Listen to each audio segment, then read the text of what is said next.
اعوذ باللہ من الشیطان الرجیم بسم اللہ الرحمن الرحیم الحمد للہ رب العالمین والصلاة والسلام علی سید الانبیاء والمرسلین ابی القاسم محمد وآلہ الطیبین الطاہرین المعصومین المظلومین ولعنۃ اللہ علی اعدائہم اجمعین۔ عزیزان محترم، ہم نے ایک پیغام پہنچایا تھا کرونا وائرس کے سلسلے میں، اس کا روحانی علاج بیان کیا گیا تھا، چند نسخے آپ حضرات کی خدمت میں بیان کیے تھے، لیکن اس کے ساتھ ساتھ علاج کرانا بھی ضروری ہے۔ ماہرین ڈاکٹر حضرات سے مشورہ کیا جائے، جیسے کہ آج کل بہت زیادہ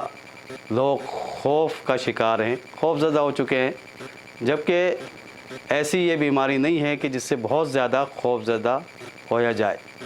یہاں تک کہ بہت ساری افواہیں پھیلائی گئیں، تو اس سے ڈرنے کی ضرورت نہیں، خوف زدہ ہونے کی ضرورت نہیں، بلکہ ہمیں چاہیے ماہرین سے استفادہ کریں، ڈاکٹر سے استفادہ کریں، اور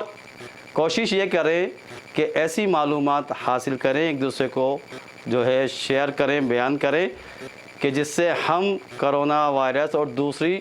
مہلک بیماریوں سے بچ سکیں۔ لہٰذا ڈاکٹرز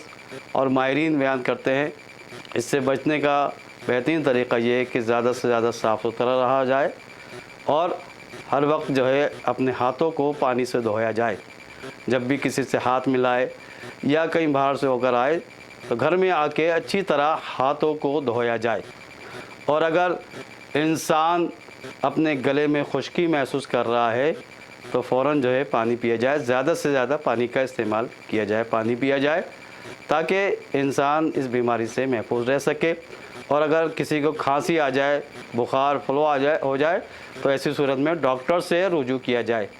اور وہ حضرات جو ماسک استعمال کرتے ہیں، ماسک کو فوراً اتارنے کے بعد ضائع کر دیا جائے، یا ٹیشو وغیرہ کو ضائع کر دیا جائے، اس سے بہت زیادہ بیماریاں پھیلتی ہیں، لہٰذا اس سے بھی پرہیز کیا جائے۔ عزیزان محترم، اس کے علاوہ بھی بہت سے ماہرین نے،